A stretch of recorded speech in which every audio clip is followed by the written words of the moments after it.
Today I wanted to talk to you about starting seeds indoors. These are my plant shelves, which I actually also use in the fall without the lights for drying herbs. And I have some screens, additional screens that I put up there for some of the finer herbs, along with doing some drying in my dehydrator.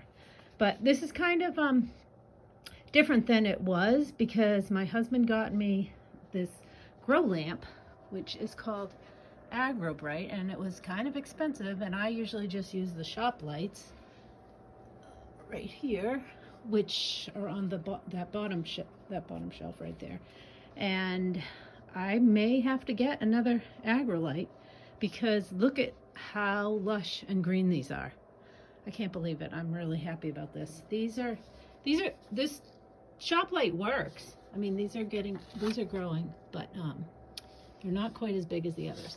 Now, these are also the soil amendments that I put in. I think I started with compost or maybe some potting soil, and then I added this organic lobster compost. My husband got me this, and also this BioLive, all natural fertilizer. So between the two of those and the plant light, things are going really well this year.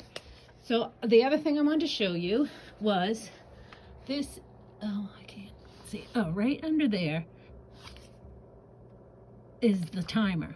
And I've used a couple of timers and they always seem to break. And this is actually a Wemo, which is some kind of electronic thing that my son got us that plugs into Alexa. It's really convoluted, but if you can get someone to help you show it up, I was able to do it. I'm halfway technical, but lots of times my kids have to help me too. So the other thing I wanted to talk to you about was the this netting here. Why do I have this netting here? Well, I've got these things, and it's really hard to see them, but they're fungus gnats. I think they're fungus gnats, pretty sure. And they don't really damage your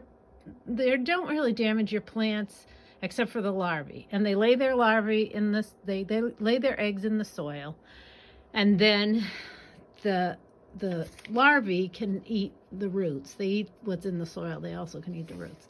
So I thought maybe the netting would help the adults to cut down on the adults getting back down and laying their eggs. And I think it's doing a little bit of that, but I looked up, oh, and I also was spraying with this neem pesticide that I made. It's organic. So it's organic neem oil, I think a little bit of Dr. Bronner's soap and water. And I mean, my plants aren't dying. I grew plants in the winter trying to do salad greens and they died on me. And I thought it was because the shop light was the garden light was too hot.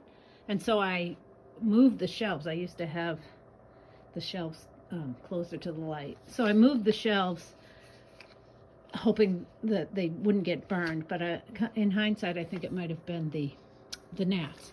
So I'm really worried. Well, I'm not really worried because it seems to be maintainable and these still look good, but I was really worried that I was going to lose all these beautiful plants. So what I found out was that these things like yellow sticky traps, and I don't really see any on here yet, but a yellow sticky trap you can make yourself. These are, solo cups, plastic solo cups. I had to order them either online or went to a party store to actually get yellow. And then you just rub them with Vaseline. And this I cut up one and just stuck pieces into the soil. That's all soil on there from me trying to get them into the soil.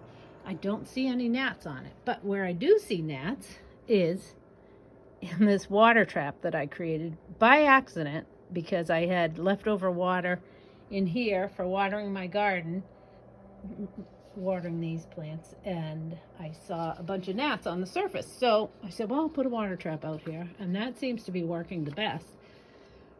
So the other thing they said was to let the top of the soil dry out between waterings. So that's my next technique. These are all kind of wet right now. This one's starting to get a little drier. And while I'm mentioning fungus, When I did this before, this is an old